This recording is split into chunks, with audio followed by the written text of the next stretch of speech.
এটা হচ্ছে নারায়ণগঞ্জ বিষনন্দী ফেরিঘাট। তো এই নদীটা দেখতে পাচ্ছেন, এই নদীটা পার হয়ে আমরা যাব ওই পার হচ্ছে ব্রাহ্মণবাড়িয়া।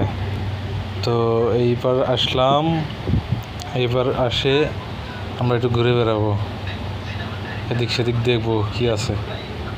এই চ্যাংরাটা না রুটি খাওয়া চেয়েছে, তো তাই ডাল ভাজিতে রুটি খেলেলাম। ছোটো মাছ খাওয়া নয়, ডাল ভাজিতে খেলেলাম। তখন আর স্মরণ করবেন লাগছে ভাই, খালি স্মরণ করে চ্যাংরা মানুষ তো।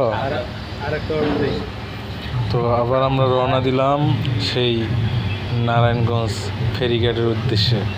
তো ওই যে দেখতে পাচ্ছেন নৌকাটা, ওটা হলো ডিজে পার্টি, নৌকা ডান্স দেয় সেই ডিজে পার্টি ওটা।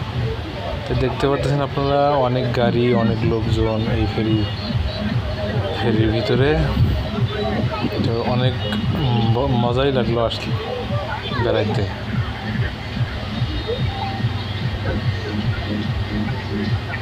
বিশাল বড় নদী।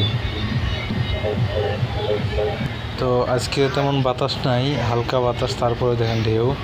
যদি বেশি বাতাস হইতো তাহলে ঢেউটা মনে হয় আরও বেশি হইতো।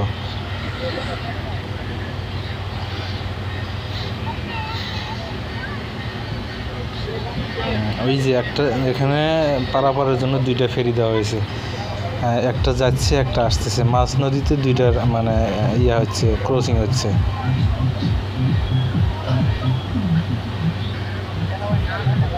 তবে এটা পারাপার হয়তো কোনো টাকা পয়সা কিছু নেই না। এই যে আমরা আসলাম এই পারে।